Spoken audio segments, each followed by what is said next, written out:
Hi, I'm Kathleen Bogart. I'm a professor of psychology at Oregon State University, and I'm here today to talk to you about the psychology of ableism.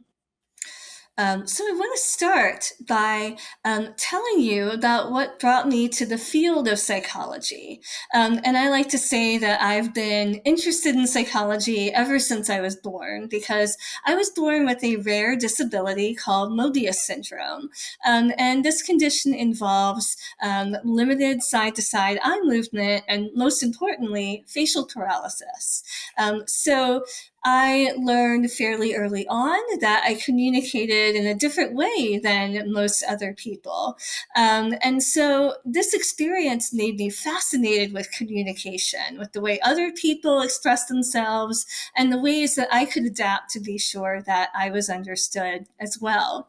And so this led me to be really interested in psychology, in the way that we express ourselves and communicate with other people.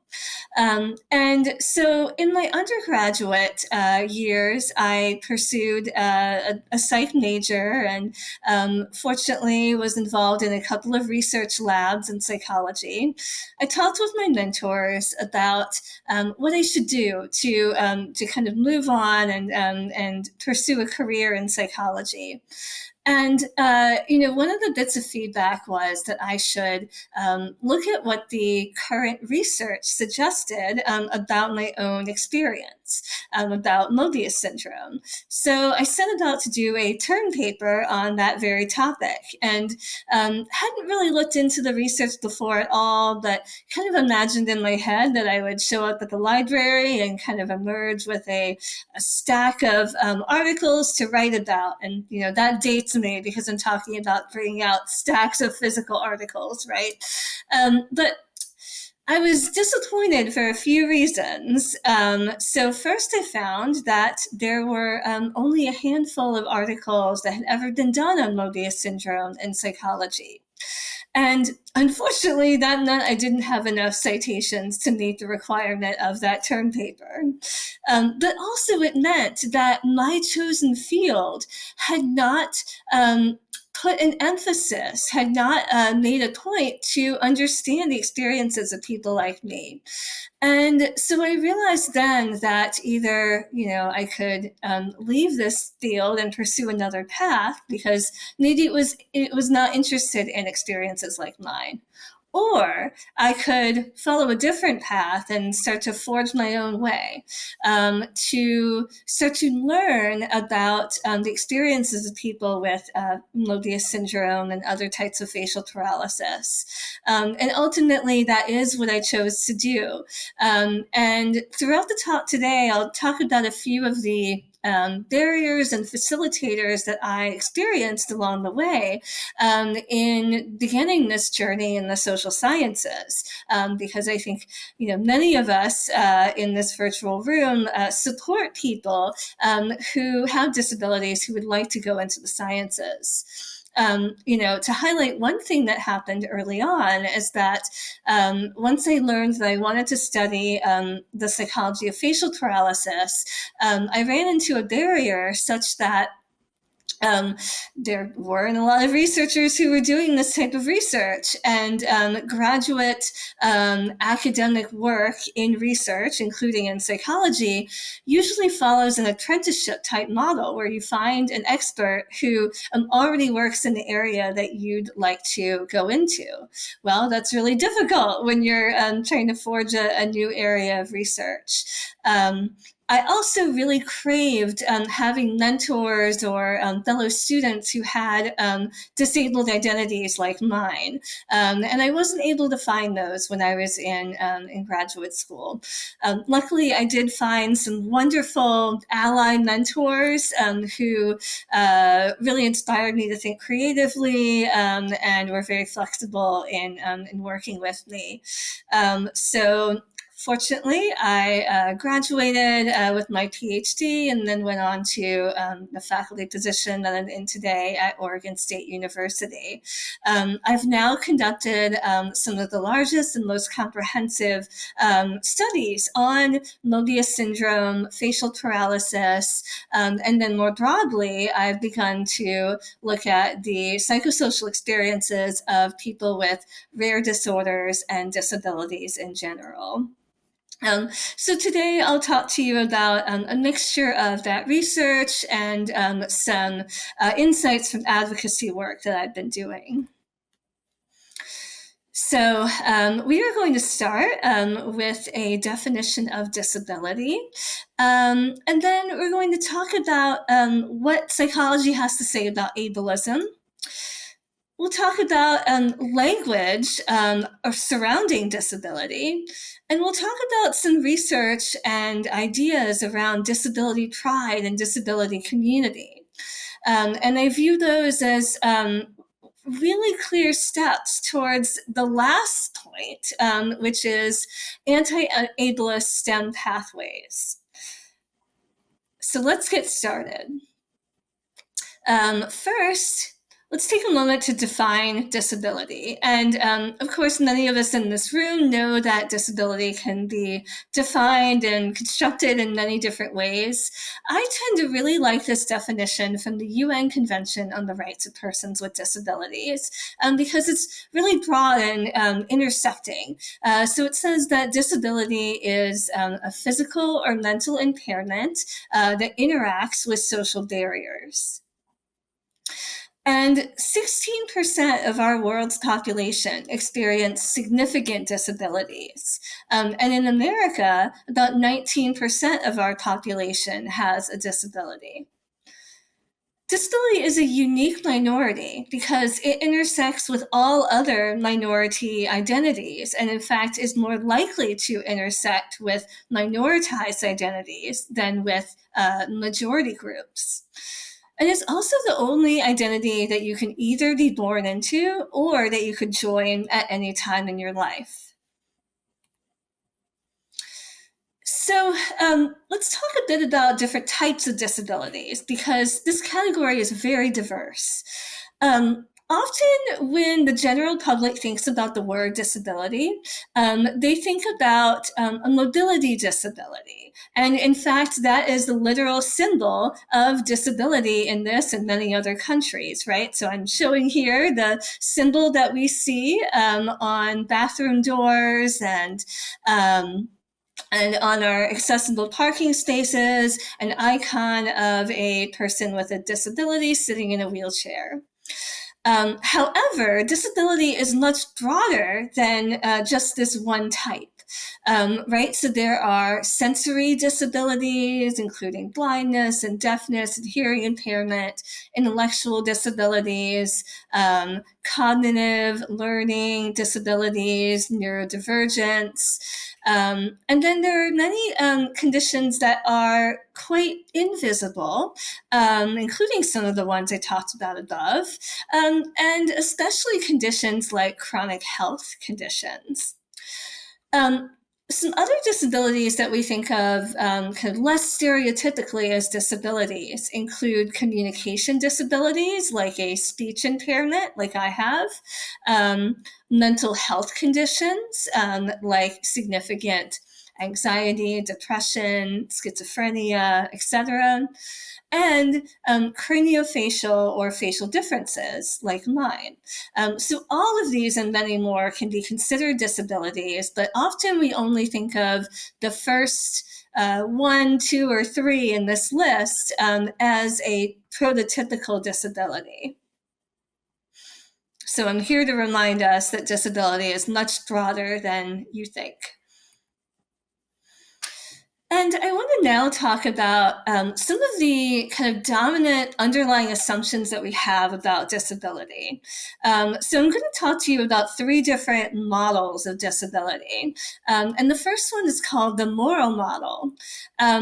So this model views disability as a representation of or punishment for evil or sin.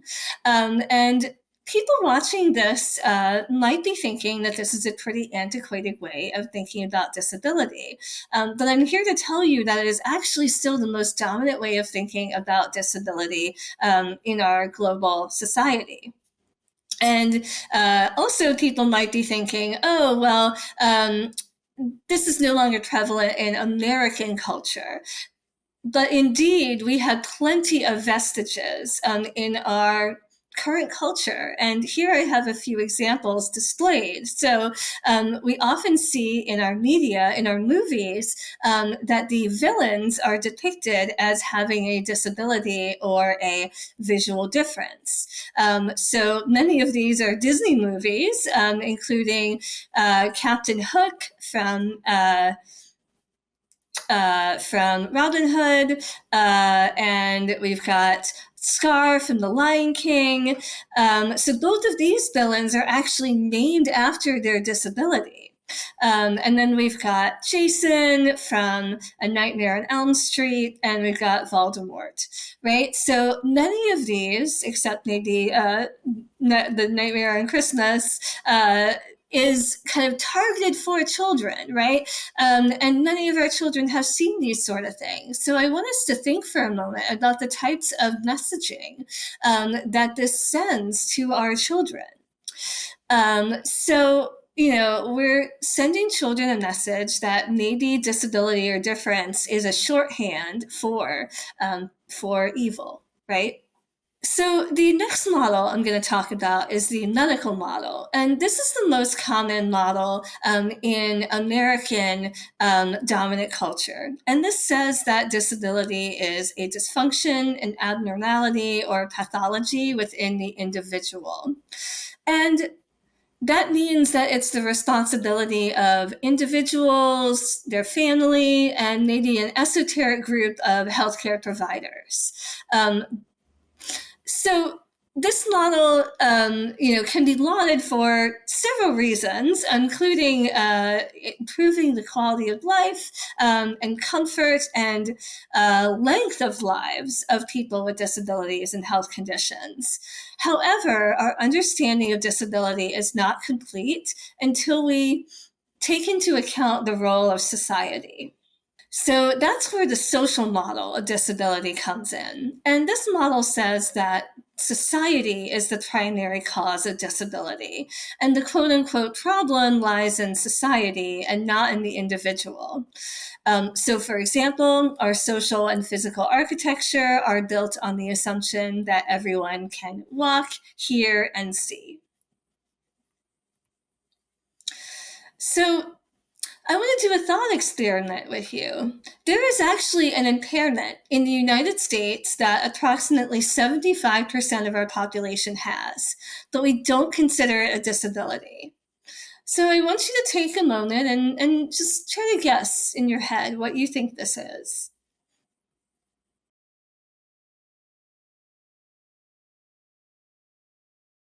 So it's the need for corrective lenses.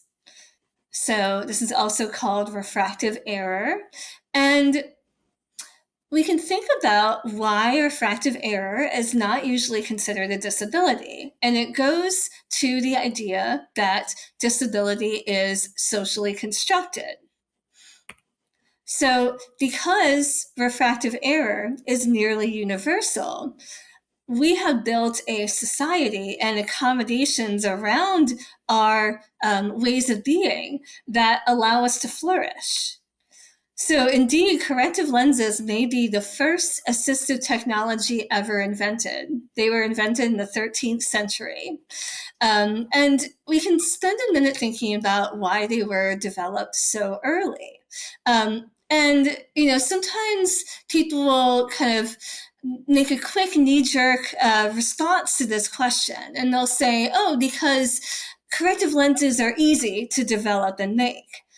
But that's only because we're looking at this after the fact. there's nothing inherently easy about developing this technology. It's easy because we had the need, and the people with power and financial resources were motivated to develop these assisted devices quite early on. Likely the scientists benefited from these developments as well as the people who were in power. So they were developed quite early. Now, my argument here is that we don't have to wait until a condition affects the majority of people or the people in power. If we live in a society that values equity and inclusion, we should do this for many other impairments, both common and rare, creating spaces that empower people to do the things that they find meaningful to do. So now I want to turn to the psychology of bias. And I want to define ableism for you. So ableism can be considered stereotyping, prejudice, discrimination, and social oppression towards disabled people. And we can view it as somewhat of a parallel to other isms in our society, like racism and sexism. This is a bias that we have that social psychologists like me have often studied. And I want to spend a little bit of time talking about some of the nuances in these terms. The general public often uses the terms stereotyping, prejudice, and discrimination interchangeably. But to a social psychologist like me, they have very particular meanings. So, stereotyping involves beliefs that certain attributes are characteristic of all members of a particular group. Whereas prejudice involves negative emotions about members of a particular group. And then finally, discrimination is behavior that acts on stereotypes or prejudice. So this could look like bullying. This could look like not hiring disabled people for jobs they're qualified for. And all of these types of bias can be conscious and overt. We call that explicit. Or they could be unconscious and subtle. We call that implicit. So we may be aware of our biases, or we may not be aware of our biases. And one particular type of bias that I want to talk about that comes up with disability is called disability spread. So this means that people believe a disability affects unrelated domains. So essentially, we know someone has a disability, and we assume that they are impaired in more areas than they actually are, or we don't give them a chance to show that they are not impaired in other areas. So this involves, for example, speaking louder to a blind person, generally not helpful unless the person is also deafblind. This also, in my community, often happens that people with a facial difference are often assumed to also have an intellectual disability. And I have a classic example of disability spread from Oscar-winning deaf actress Marlee Matlin.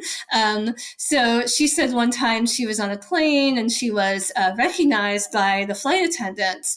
And in a well-meaning attempt, I guess, they gave her a Braille menu on the plane so she could select her food, right? And Marlee Matlin said, "I'm deaf, not blind. I don't need or know how to read Braille." So these kind of things often happen, and we're not even consciously aware of it. And I want to talk about a really important type of disability spread that occurs in the healthcare sphere, and that's called diagnostic overshadowing.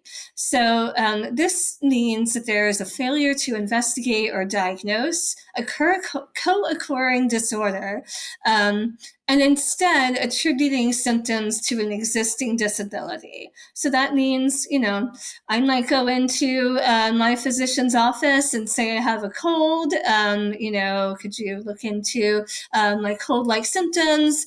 And they might get distracted and think it's all about my facial paralysis, right? And fail to diagnose an additional condition. So I want to take a minute now to nod towards the language that we use to talk about disability. So I want to acknowledge that the language of disability can be tricky. It's constantly evolving, and people understandably might have anxiety about saying the wrong thing. But the most important thing is that we start to talk about disability, because when we think it is a topic that needs to remain unsaid, then that only amplifies the shame and stigma that we feel around it. And as we get better about having conversations about disability, we get better at using language that works for everybody. So I'm going to just give a few highlights about what is coming up recently around disability language. So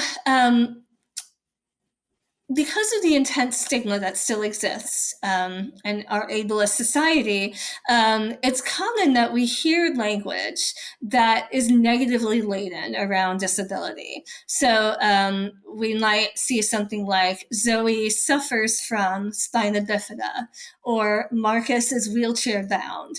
But unless these individuals themselves use this language and tell you they're suffering or they're bound, it's much more accurate to use neutral, matter-of-fact language instead. So Zoe has spina bifida, Marcus uses a wheelchair. I don't know any wheelchair users who would consider themselves to be bound by their chair, but in fact, they consider their chairs often to be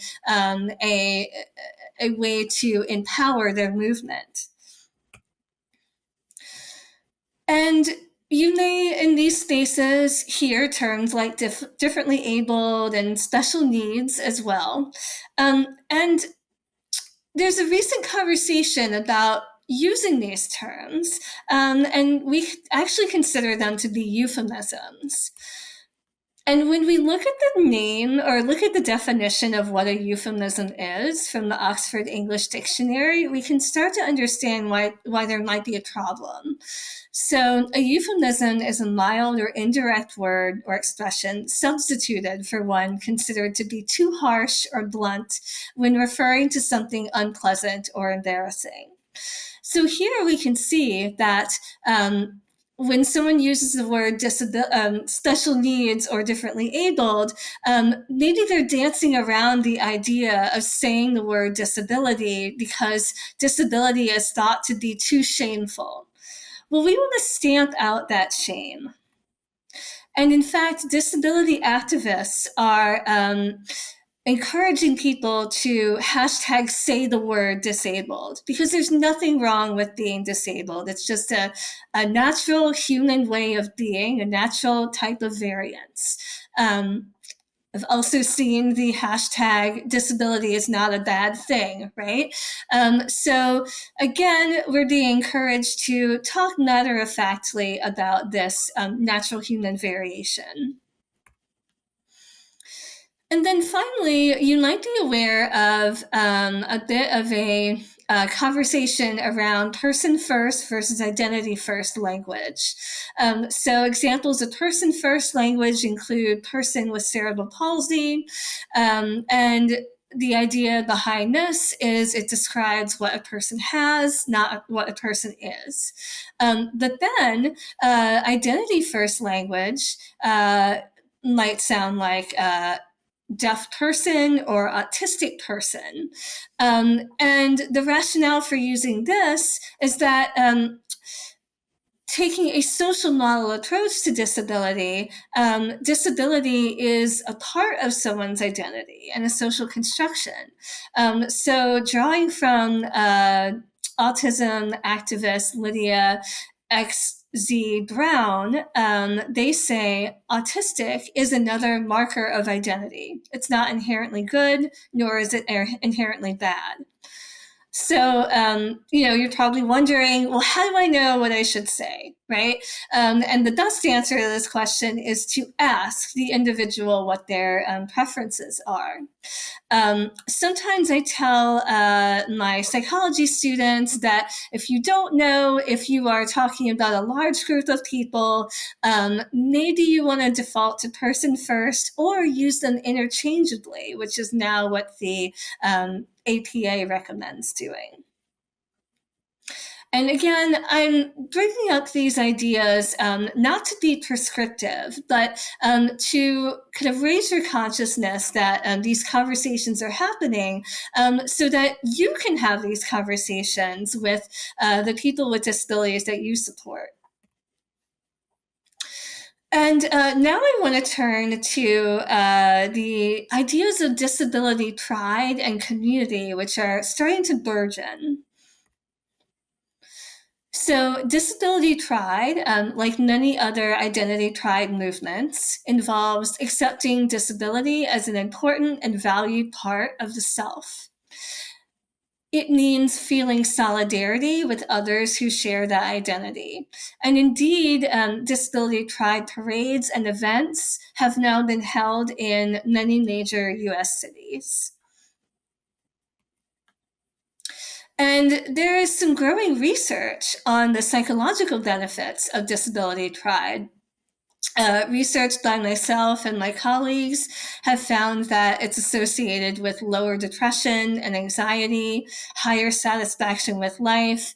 And from my colleague, Michelle Nario Redmond, we know that it's even associated with the behaviors of advocacy. And here I'm showing the Disability Pride flag, which is a series of pastel colored lines that symbolize the different types of disability, and they diagonally cross-cut a dark gray background. And the diagonal nature of these lines symbolizes how people with disabilities have to cut across barriers. So this is a really powerful new flag that I hope everyone starts to see more and more.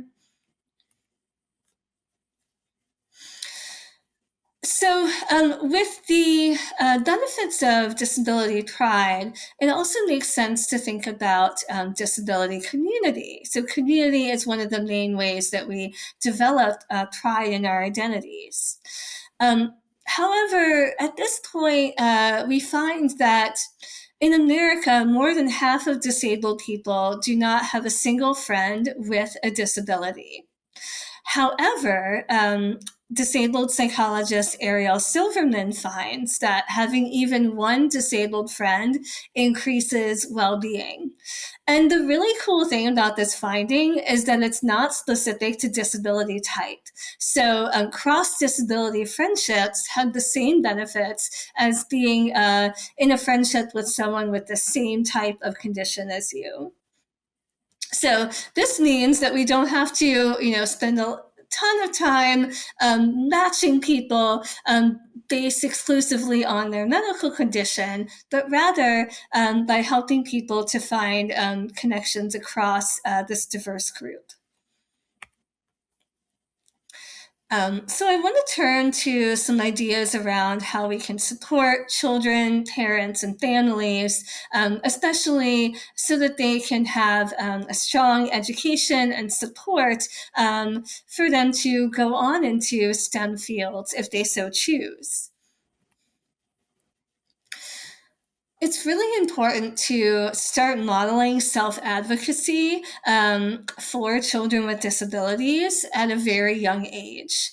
And children should be prepared to understand their own disability and then to answer questions about it when they feel comfortable.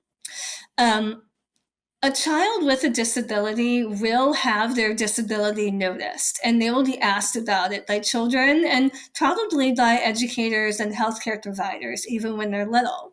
So they need to be given tools to discuss it when they feel comfortable doing so.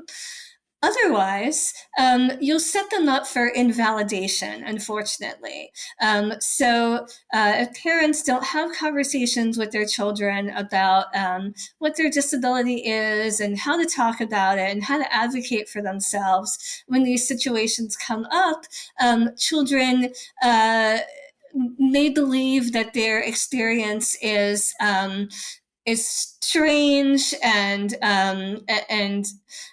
they can't turn to adults to help them with their advocacy and with getting information. So one great way to do this is to include kids in discussions about their education and their health as soon as is developmentally appropriate. So this could be the family having a conversation about any type of extra education or therapies that they may be engaging that maybe their peers are not.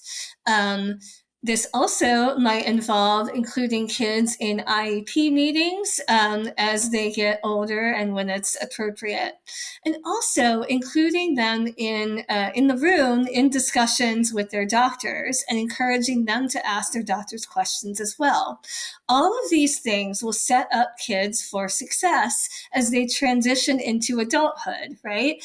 So, for example, as late teenagers and early adults, they may be going to their healthcare appointments alone the first time, and they will need to be able to communicate to their providers how their disability affects them and how it might interact or not interact with other health conditions.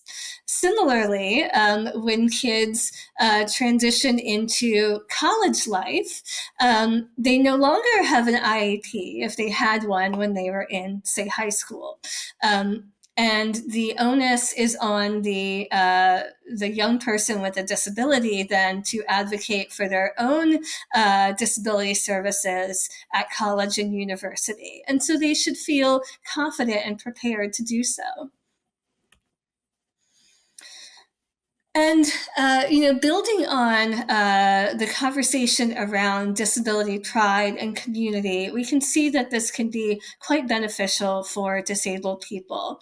And so you may connect your children with others who have disabilities in support groups, or even better, with disability mentoring. And this means connecting kids with people who may be older or more experienced with disability than they are, who also have a disability.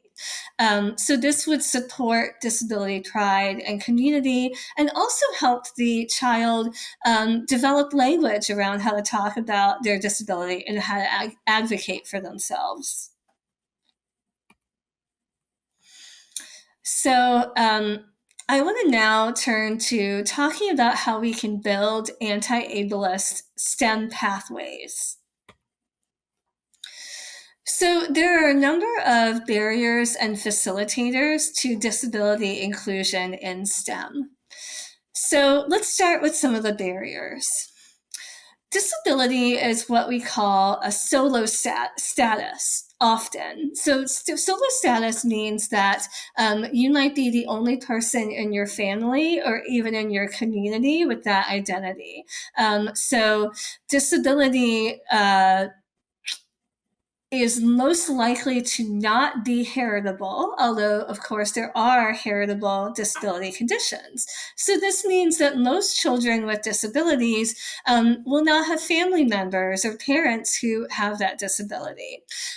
So they may not have a lot of role models or mentors, and they also may not have a lot of in-group members, right? People who have that disability to find community and to build positive identity around.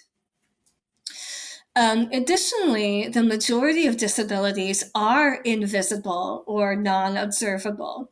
So many people choose not to disclose. And I understand why, because ableism is very prevalent in our world. And so it can be a matter of safety or avoiding discrimination to not disclose. But this does have the unfortunate side effect of making it appear that disability is much less common than it is.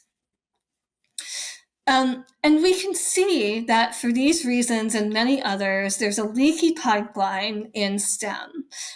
So we are missing role models who we know have disability in STEM, and we are missing mentors, who might be in our chosen STEM fields who are out about having a disability and who can share their experience about how to navigate that disability in the world, in their careers. So let's turn to facilitators. So thinking about disability in terms of a social model can encourage cross-disability solidarity. So this is like the antidote to solo status, right? So for example, my condition, Mobius syndrome, affects 2 to 20 per million people, so it's very rare. And I grew up thinking that I would never meet anyone else like me. That meant that I grew up thinking I would never meet someone who had the same experiences as me and could really relate. Eventually, I did get very involved with the Mobius syndrome community and advocacy. So I've now met hundreds of people with Mobius syndrome. But even better, I started to think about Mobius syndrome much more broadly. I used to identify just with that term. I have Mobius syndrome. I didn't even know that it was a disability. I didn't even know that I was protected under the Americans with Disabilities Act. I didn't know that there was this huge minority group that I could be a part of and feel pride in. And so as I started to do more advocacy work, I started to understand that. And I had this huge in-group now. And as I mentioned earlier with Ariel Silverman's work, we know that cross-disability friendships and cross-disability solidarity can be very beneficial for people with disabilities. It can also be really beneficial in terms of advocacy, right? Because this is a bigger, stronger coalition who can advocate for education, anti-discrimination, and things like that. And when it is safe to do so, coming out with a disability, talking about your disability openly, and maybe even disclosing it for the first time if you have an invisible disability. This increases visibility. It helps us understand that disability is actually a common human experience. It increases representation. I know that there are many more people in STEM fields who have disabilities that we're just not aware of because they have not felt safe to disclose.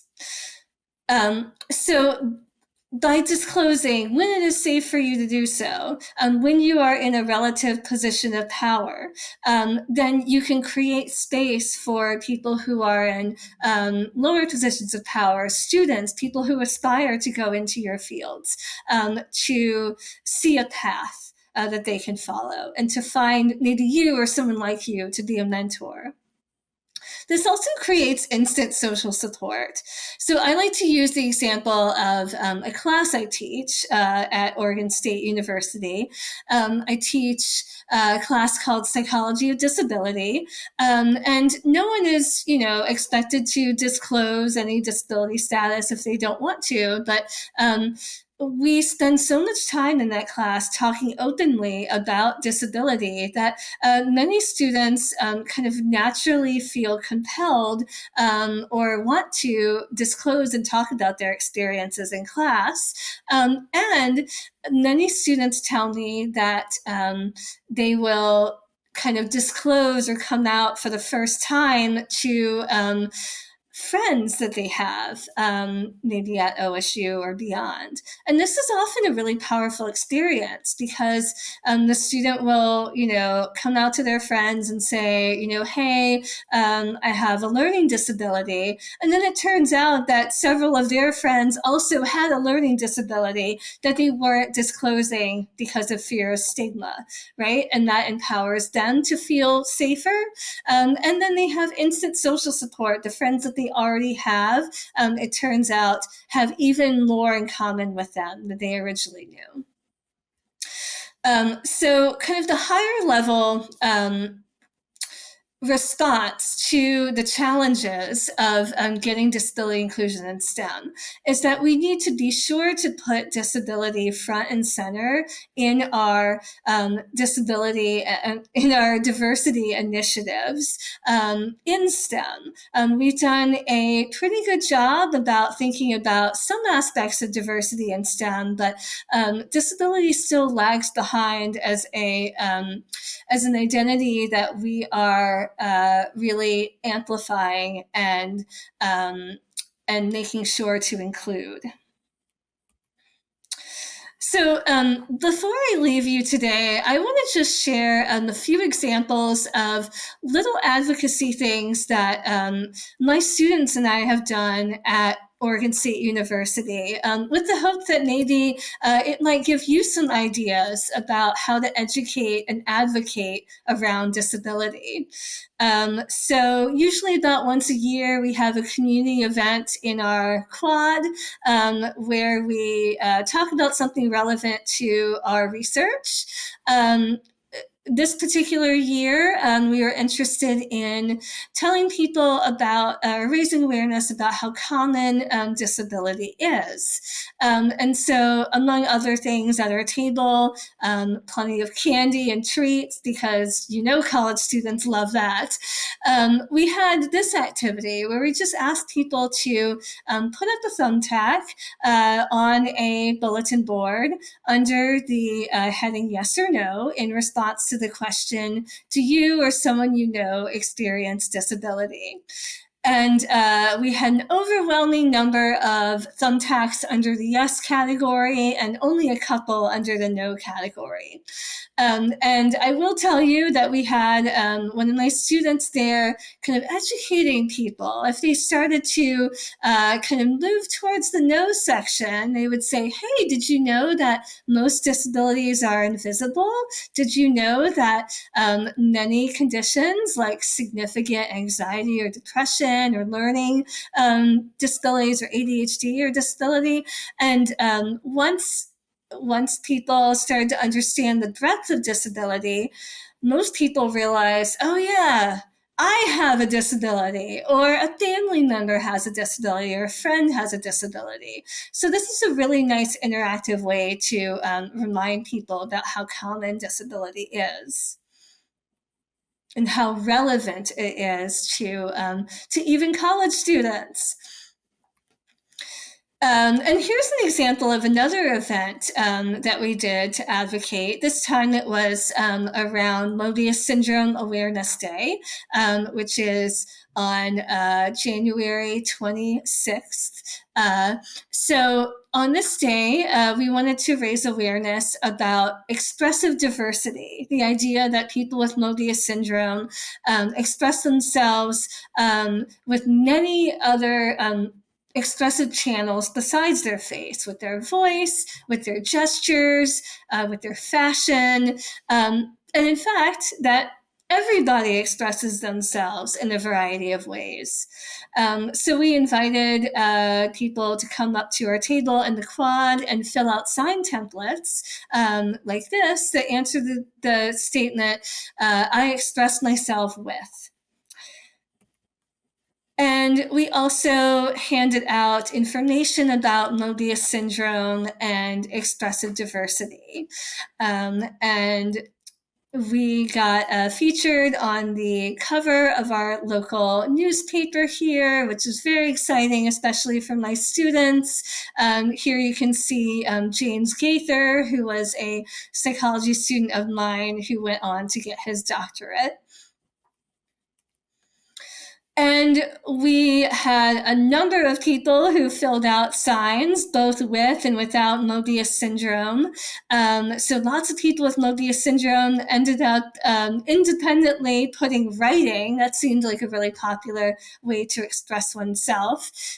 We had one little boy who liked to ride dirt bikes to express himself. I thought that was hilarious. One of my favorite responses was from my department chair, who said that she expresses herself with data, and she drew a normal curve. So, in the last bit, I want to tell you about one other thing that we do for advocacy, and that is highlighting my organization that I co-founded with Lisa Aspinwall called DARN. And DARN stands for Disability Advocacy and Research Network. And it is a community for psychologists and students interested in psychology and related fields who have and or specialize in disability. And we started this community back in 2021, really with the goal of ensuring that the next generation of psychology students and early career professionals have a community like the one that I felt I was missing when I was growing up. So our organization is at darndisability.org. We have lots of resources there. We have information about virtual and in-person events, and we have a Google group where people can be in touch. So if you might fit within this community, and if you think it might be of interest to you, please reach out. Please go to our website, and you can connect with us there. So I want to thank you so much for your time, and I want to encourage you to reach out if you have any questions to my email at kathleen.bogart@oregonstate.edu. I also have a Psychology Today blog where I write about many of these topics, in terms of disability is diversity, in a way that should be accessible to the lay public, because I really want to communicate these important topics to the people who can actually change in their day-to-day lives to make the world a more inclusive place. So you may find some of these articles useful, or you may want to share them with people with disabilities or families that you might support. You can follow me on Twitter or X or whatever it's called now, or you can scan this QR code to get my links that way. So again, thank you very much.